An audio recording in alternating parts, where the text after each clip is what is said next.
بسم الله الرحمن الرحيم والصلاة والسلام على أشرف المرسلين. Nous allons enchaîner dans cette deuxième séance de balayer les dispositions de la loi 73-17. Dans la première séance, on a expliqué un peu les objectifs, les spécificités de cette loi et on a expliqué le caractère ou les caractères de cette loi et de ce texte qui est un texte spécial et par rapport qui prévaudra toujours, comme on a expliqué, sur le texte général. Bien sûr, parmi les terminologies utilisées par le législateur marocain dans la loi 73-17, on remarque qu'il a utilisé la notion de l'entreprise et la notion de la difficulté. Comme vous savez, le législateur n'a pas utilisé le terme société. Pourquoi il n'a pas utilisé la société? Je crois qu'on l'a déjà un peu évoqué, mais on va un peu approfondir la chose. C'est que normalement, la société est un contrat, institution, dans lequel, à l'exception de la société à associé unique, deux ou plusieurs personnes s'unissent ensemble et apportent un capital dans le cadre d'un affectio societatis pour répartir les bénéfices et supporter les pertes. On remarque que si on traite la difficulté de la société, on traite uniquement la difficulté de l'associé en quelque sorte. Parce que c'est lui qui décide, c'est lui qui gère, c'est lui qui fait tout. Même dans le cadre de la société anonyme où il y a une démocratie de ces sociétés, c'est les organes qui dirigent. Mais ces organes, ils sont élus par la collectivité des associés. Donc c'est impossible aujourd'hui de traiter tous les problèmes qui sont d'ordre économique. On parle ici de la macroéconomique, pas de la micro. Donc ils sont d'ordre économique et social en adoptant la forme de la société. Et comme on a expliqué que la loi 73-17 est un droit avec un caractère économique. Donc c'est pour cela que le législateur a utilisé le mot entreprise. Entreprise, pourquoi? Parce que déjà, les objectifs de la loi sont compatibles avec une notion économique, à savoir la notion de l'entreprise. Parce que lorsqu'on parle de la difficulté de l'entreprise, on parle de la difficulté, on ne parle pas essentiellement de la difficulté de débiteur, mais on veut traiter la difficulté en premier lieu des associés, plutôt des créanciers.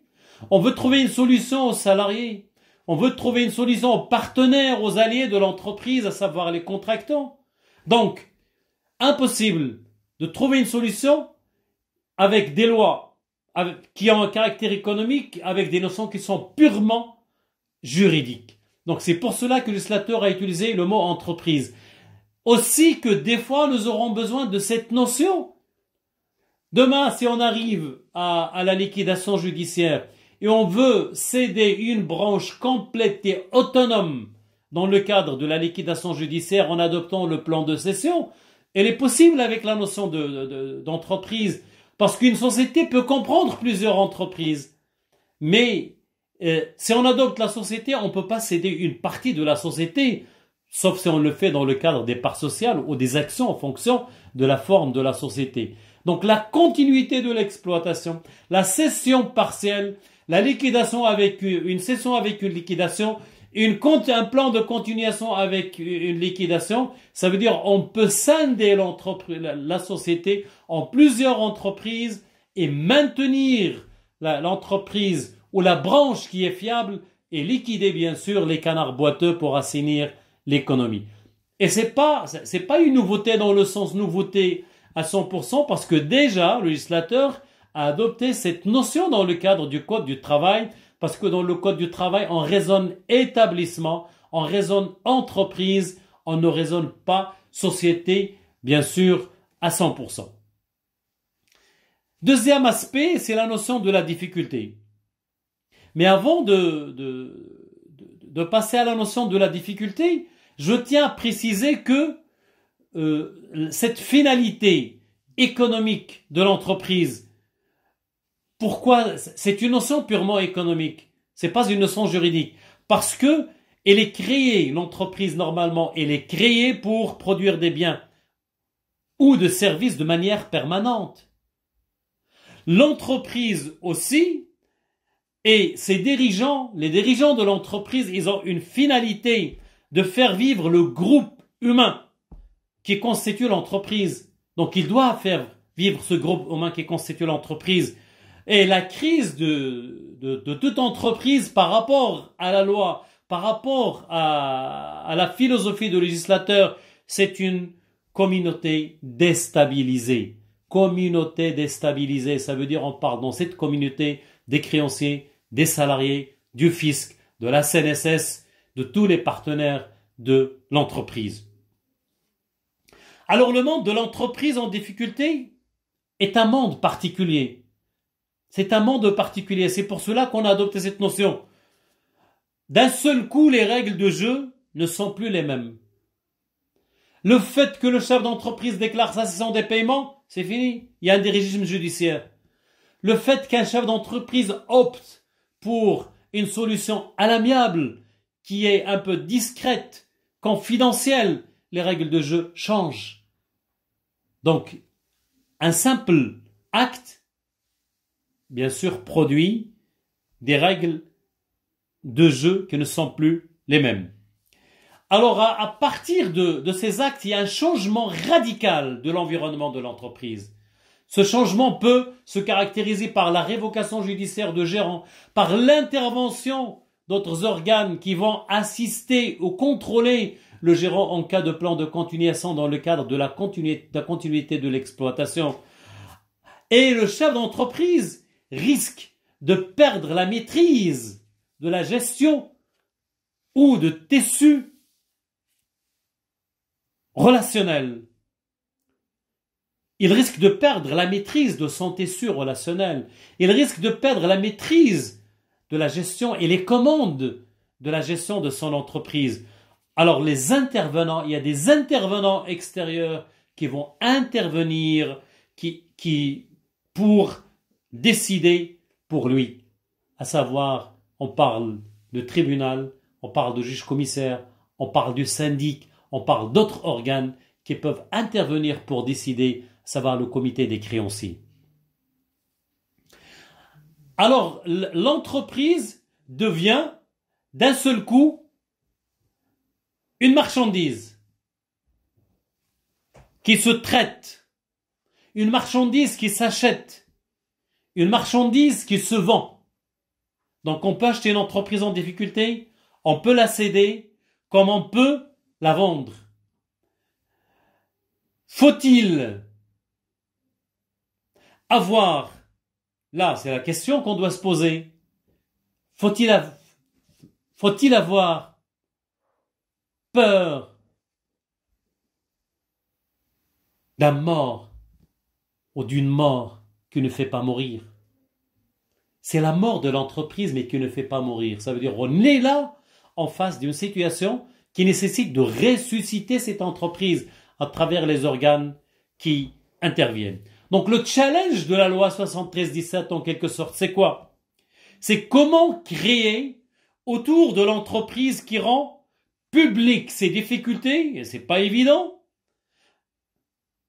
Les difficultés de quoi? De sa trésorerie, non pas un vide, mais par un rassemblement de moyens et de ressources, mais à condition de le faire sans déséquilibrer la concurrence et sans mettre en péril la sécurité des transactions, parce qu'on a besoin de cette sécurité pour que les gens aient toujours confiance en cette entreprise, pour que cette entreprise puisse continuer et vivre, pour qu'on puisse adopter un plan de continuation, pour convaincre un tiers d'acheter cette entreprise en difficulté, et même en cas de liquidation judiciaire, pour convaincre des hommes d'affaires à acheter une entreprise ou une branche d'activité qui est complète et autonome.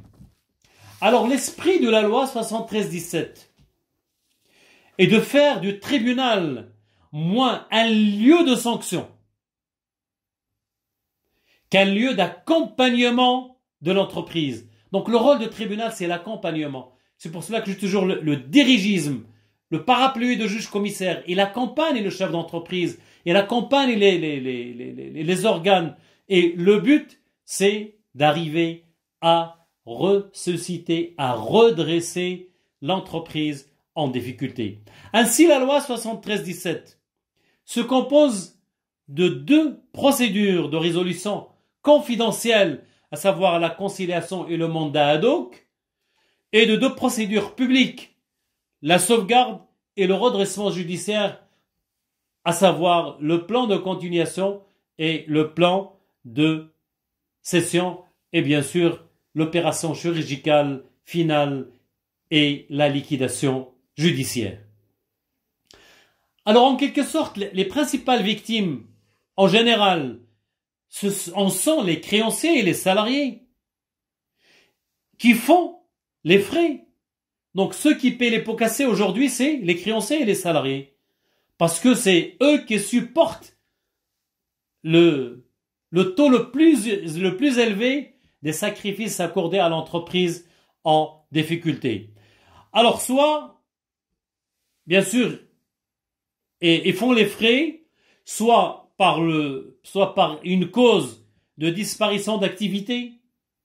Il y a une branche d'activité qui va disparaître, et bien sûr la disparition d'activité équivaut à licenciement pour motif économique, et comme vous savez, licenciement pour motif économique, tu as droit aux indemnités légales de licenciement, au préavis, mais les dommages et intérêts, tu ne l'obtiendras pas. Le salarié ne pourra pas les obtenir que par le biais d'un jugement, bien sûr rendu par le tribunal compétent.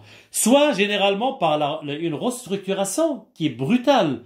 Lorsqu'on dit restructuration de l'entreprise, ça veut dire on va liquider une branche d'activité, on va fusionner de sociétés, la restructuration dans la notion économique et juridique entraîne bien sûr la disparition d'emplois, et lorsqu'on parle de disparition d'emplois égale automatiquement licenciement pour motif économique, surtout qu'on a la preuve que cette entreprise ne peut plus faire face à son passif exigible par son actif disponible.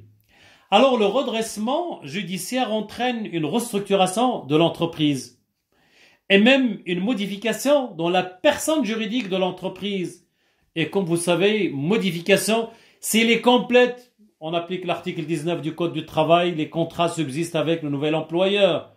Mais s'il est partiel, automatiquement, on ne maintiendra que les emplois qui sont liés à cette modification dans la situation juridique de l'employeur. Alors là, je tiens à préciser une chose qui est très importante, à savoir que le terme, il faut faire attention à la terminologie adoptée par la loi 73-17. Par exemple, le terme juge employé dans le cadre de la loi 73-17 doit être considéré comme un terme générique qui renvoie indifféremment au président du tribunal, au tribunal lui-même et au juge-commissaire. Donc lorsqu'on parle de juge, il ne faut pas se limiter lorsqu'on parle de procédure civile, lorsqu'on parle de juge, soit c'est une magistrature unique, soit c'est le président du tribunal en sa qualité de juge de référé ou dans le cas des ordonnances sur requête. Mais là, c'est différent. Lorsqu'on parle de juge, on parle du tribunal, on parle bien sûr de juge-commissaire et on parle du président du tribunal. Chacun intervient dans une phase bien déterminée. Alors, ceci veut dire que la loi 73-17, avec son aspect économique, du moment qu'il s'adresse au redressement de l'entreprise, consacre le passage d'un droit imposé. Je dis bien un droit. Le passage d'un droit imposé à un droit négocié. Et je mets l'accent sur ce droit négocié. On expliquera bien sûr la négociation dans le cadre de la loi 73-17. Donc cette négociation, avant de passer à la difficulté, se caractérise par un nombre de règles. Parmi ces règles, ça veut dire la mise en place d'un double mécanisme de déclenchement de procédures collectives en vue de redressement de l'entreprise. Et se fait par la priorité donnée aux règles au plan négocié et à d'autres plans qui ne sont pas négociés. L'obligation de recourir à une expertise, et là, on souhaiterait que le législateur marocain adopte l'obligation de recourir à une expertise au-delà d'un seuil bien déterminé pour que les choses soient claires, bien sûr, sur la situation économique et financière et sociale de l'entreprise. La réduction, voire unification des délais de traitement des difficultés de l'entreprise. Affirmation de l'obligation de déclaration des créances. L'harmonisation des règles relatives à la place de l'actionnaire, ouverture de procédures concurrentielles, regroupement des sociétés dans le cadre ou des procédures collectives dans le cadre de groupes de sociétés, les harmonisations réservées ou harmonisation du sort réservé aux dirigeants, notamment en ce qui concerne le régime des sanctions. Donc la restructuration se fait surtout en accélérant les procédures de nature liquidative, en permettant une pleine réhabilitation de débiteurs dans un bref délai avant ou après, bien sûr, la clôture de la procédure. Alors, la notion de difficulté. La difficulté, bien sûr, on doit la prendre dans son sens et juridique, pas économique. Parce que, sur le plan économique, l'endettement peut être qualifié comme une difficulté. Mais au niveau de traitement des difficultés de l'entreprise, l'endettement n'est pas une difficulté.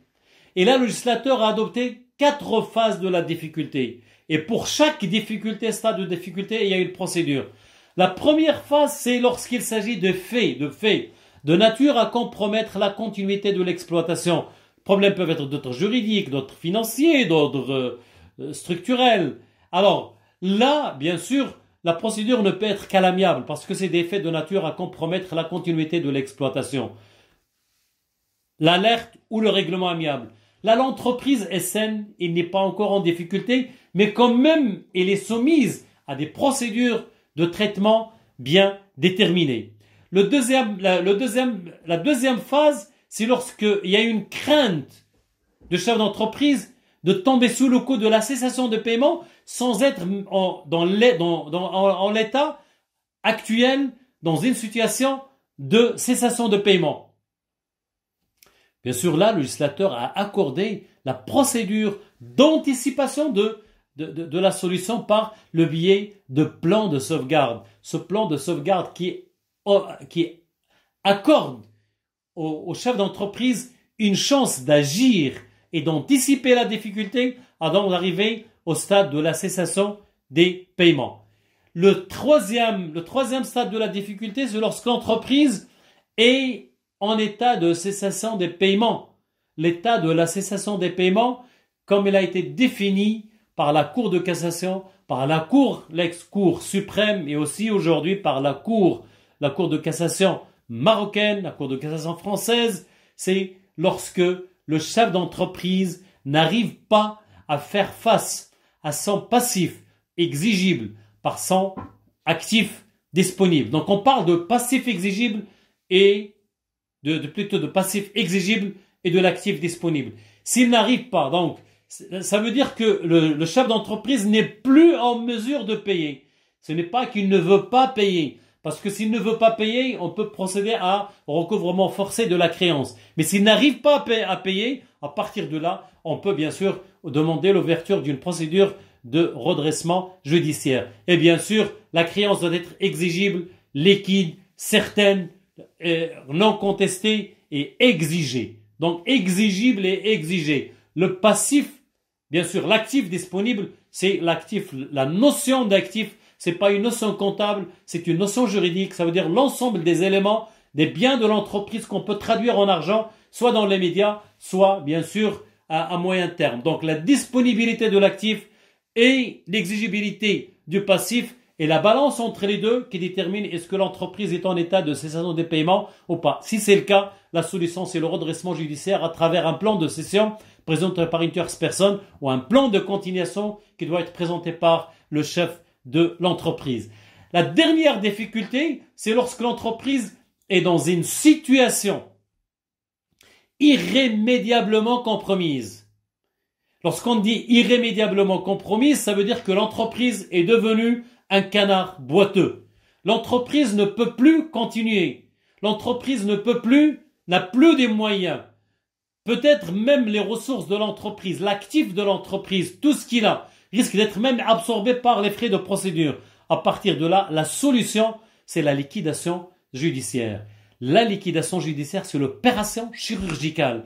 Ça veut dire que c'est la dernière phase, c'est la dernière chance de cette entreprise. Et même dans le cadre de la liquidation judiciaire, le législateur essaye, l'esprit de la loi 73-17, essaye quand même de redresser ce qu'on peut sauver, même dans le cadre de la liquidation judiciaire, parce que parmi les solutions adoptées au niveau de la liquidation judiciaire, c'est la possibilité, bien sûr, de céder des branches d'activités lorsqu'ils sont complètes et autonomes, et là, il renvoie, le législateur, la loi 73-17 renvoie vers les dispositions de plan de cession. Ça veut dire, c'est comme si on veut dire qu'il a intégré un plan de redressement dans le cadre d'un plan de liquidation judiciaire pour ne pas croire que la liquidation, c'est une simple vente, une réalisation de l'actif, comme c'était le cas dans l'ancienne loi de la faillite qui a fait